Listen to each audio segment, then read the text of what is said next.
Assalamualaikum warahmatullahi wabarakatuh. Bismillahirrahmanirrahim. Alhamdulillahirabbil alamin. Wassalatu wassalamu ala asyrafil anbiya'i wal mursalin sayyidina wa maulana Muhammadin wa ala alihi wa sahbihi ajma'in. Rabbis shrah li sadri wa yassir li amri wahlul 'uqdatam min lisani yafqahu qawli.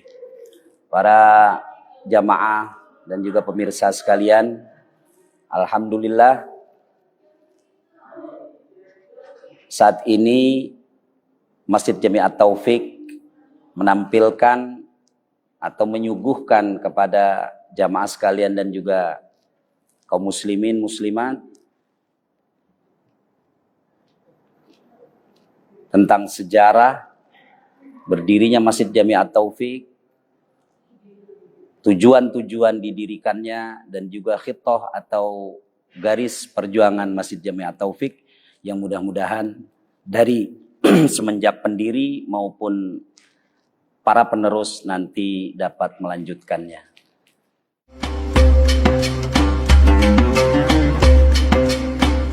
Jamaah sekalian, para kaum muslimin dan muslimat dimanapun berada, Masjid Jami' At-Taufik yang saat ini kita lihat pada awalnya bukan merupakan masjid sebagaimana yang kita rasakan saat ini.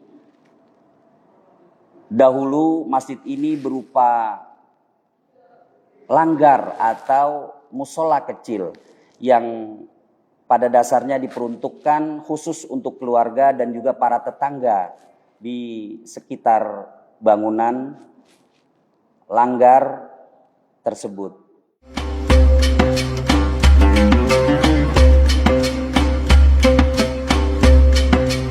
Di mana saat itu langgar dikelola oleh anak pertama dari keluarga besar Bapak Haji Maneng yang bernama Bapak Talak bin Maneng, yang sempat berjalan beberapa tahun, namun kemudian terjadi perubahan bahwa di lahan tersebut dialihfungsikan atau dipindah tangankan, dijual kepada pihak lain, sehingga musola tersebut yang tadinya berada di RT 15 saat itu dialihkan atau dipindah ke RT 14 di lokasi Masjid At-Taufik di mana sekarang berdiri. Dari musola yang baru dipindahkan tersebut, alhamdulillah antusias masyarakat di sekitar musola yang baru didirikan itu sangat baik dan dimanfaatkan oleh masyarakat sekitar sebagai tempat kegiatan ibadah, baik itu sholat berjamaah maupun pengajian-pengajian yang dilakukan oleh warga sekitar. Dan atas kebutuhan yang mendesak untuk melaksanakan sholat Jumat, di mana pada saat itu warga Kampung Baru melaksanakan sholat Jumat harus berangkat ke daerah Mencos di bawah pimpinan Kiai Haji Mustafa Kamal Yusuf, sehingga bermusyawarah dan mohon izin untuk mendirikan masjid di musola yang sebelumnya kecil di tempat ini. Atas restu para guru-guru sepuh Betawi, diantaranya Kiai Haji Romli atau yang biasa dikenal dengan Mu'alim Romli Matraman, kemudian Ustadz Nuh dari Cempaka Putih, dan juga Maulana atau Kiai Haji Maulana Kamal Yusuf. Akhirnya didirikanlah Masjid Jami' At-Taufik ini pada tahun 1968 dan beliau-beliaulah yang menentukan arah kiblat tersebut. Dan semenjak saat itu yang tadinya musola kecil berubah menjadi masjid dan mulai dilaksanakan sholat Jumat berjamaah di masjid ini.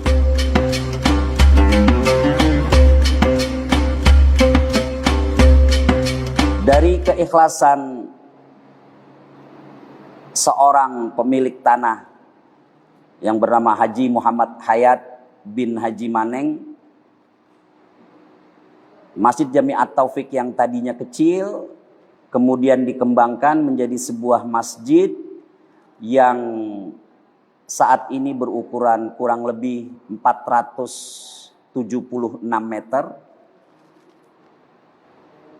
yang dikelola oleh adik almarhum Haji Muhammad Hayat, yaitu Al-Ustadz Haji Muhammad Sonhaji, menjadi pengurus yang pertama dan dibantu oleh beberapa tokoh-tokoh di sekitar. Ada almarhum Haji Tabroni dan ada almarhum Haji Yusuf, ada almarhum Bapak Haji Kasna Suryana dan almarhum Bapak Haji Rusman Amarta, dan banyak lagi tokoh-tokoh masyarakat di sekitar sini yang ikut berjuang memajukan dan mengelola Masjid Jami At-Taufik sampai seperti yang kita rasakan saat ini.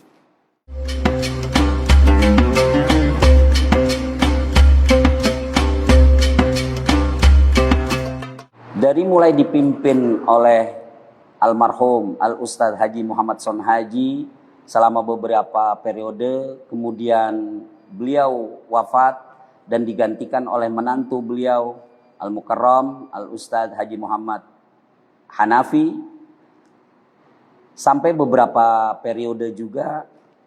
Kemudian mulai dari tahun 2022, alhamdulillah saya Abu Sofyan dipercaya untuk menjadi ketua DKM, melanjutkan perjuangan-perjuangan para pendiri masjid ini, yang mudah-mudahan nanti tongkat estafet itu dapat dilanjutkan kepada generasi-generasi berikutnya. Dari segi fisik bangunan, masjid kita ini sudah beberapa kali mengalami perubahan. Dari yang awalnya berupa musola yang dibangun dengan unsur dominan atau material kayu, kemudian tahun 1968 direnovasi dengan kombinasi antara sebagian tembok dan sebagian atasnya kayu, dan terus mengalami perkembangan sampai di era-era tahun 80-an wakif Masjid Bapak Haji Muhammad Hayat merenovasi total masjid dan dijadikan full bangunan masjid yang seluruhnya terdiri dari tembok. Dan saat ini dari mulai tahun 2000 dengan perubahan kepengurusan dan masuknya warga-warga masyarakat menjadi DKM, pengurus masjid, maka usulan-usulan untuk merenovasi dan memperluas masjid dilaksanakan, sehingga masjid yang tadinya dominan berbentuk atau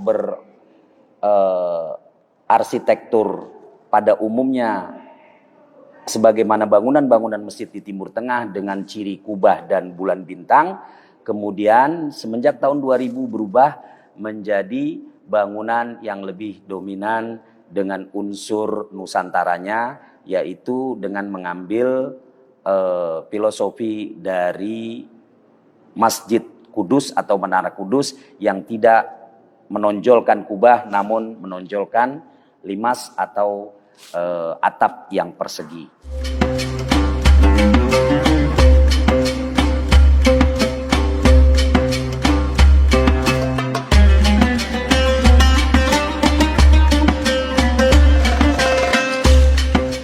Arsitektur atau ornamen-ornamen dalam masjid, interior masjid yang di era-era 80-an oleh wakif masjid Bapak Haji Muhammad Hayat almarhum didominasi oleh kaligrafi baik yang berisi tentang ayat-ayat Al-Quran yang mengingatkan kita tentang kewajiban sholat, kewajiban bertaubat, dan ayat-ayat yang berkenaan dengan masjid.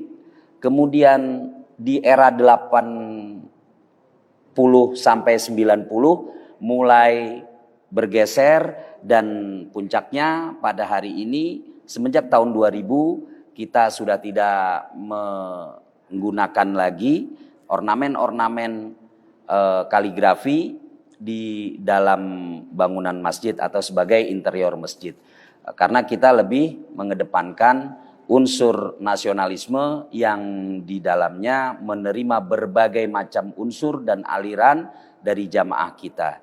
Jadi masjid yang ada saat ini adalah masjid yang memang betul-betul terbuka untuk seluruh lapisan masyarakat, seluruh kaum muslimin, yang tanpa mempertentangkan atau tanpa melihat latar belakang, golongan, dan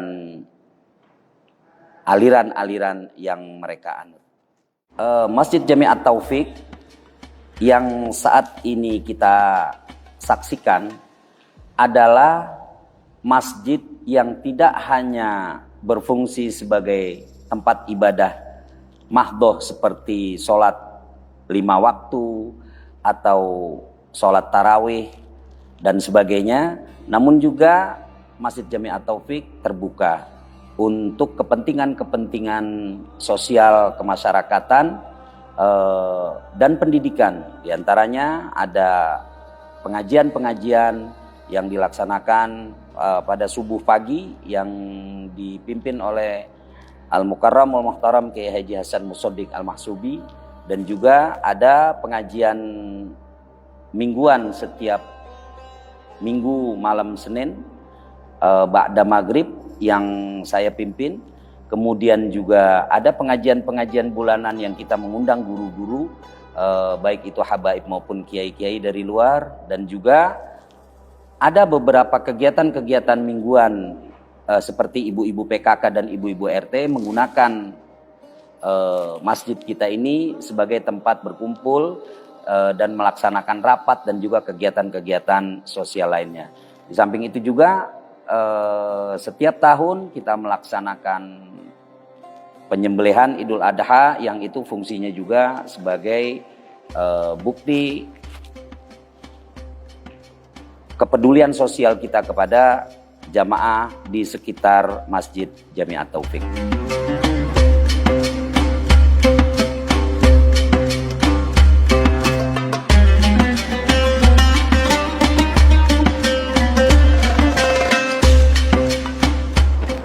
Kaum muslimin dan muslimat sekalian, khususnya jamaah Masjid Jami At-Taufik dan warga Kampung Baru pada umumnya, Masjid Jami At-Taufik ini bukan hanya sebagai tempat melaksanakan ritual ibadah saja. Saya berharap bahwa masjid kita ini juga dapat bermanfaat kepada seluruh lapisan masyarakat di sekitar masjid ini, khususnya dan juga umumnya warga Kampung Baru yang dari semenjak berdiri dilaksanakan oleh para wakif dan keluarga-keluarga besarnya, namun mudah-mudahan ke depan akan lebih meluas lagi dan juga akan terus terjaga kelestarian masjid kita ini dari generasi ke generasi dan lebih meluaskan lagi kemanfaatannya kepada seluruh lapisan masyarakat. Kaum muslimin muslimat sekalian, saya atas nama DKM Masjid Jami At-Taufik dan seluruh jajaran beserta Banom atau badan otonom yang ada di bawah Masjid Jami At-Taufik, baik itu dari UPZ atau unit pengelola zakat Bajis Masjid Jami At-Taufik, dan juga remaja masjid dan seluruh majelis taklim yang bernaung di bawah Masjid Jami At-Taufik, mengucapkan mohon maaf apabila dalam memberi pelayanan selama ini kurang bisa memuaskan atau mengakomodir semua keinginan-keinginan para jamaah. Dan kami berharap semoga Masjid Jami At-Taufik selalu dapat memberi kemanfaatannya, dapat selalu menyebarkan kemanfaatannya kepada jamaah khususnya dan warga di sekitar masjid pada umumnya, dan juga kaum muslimin dan muslimat sekalian.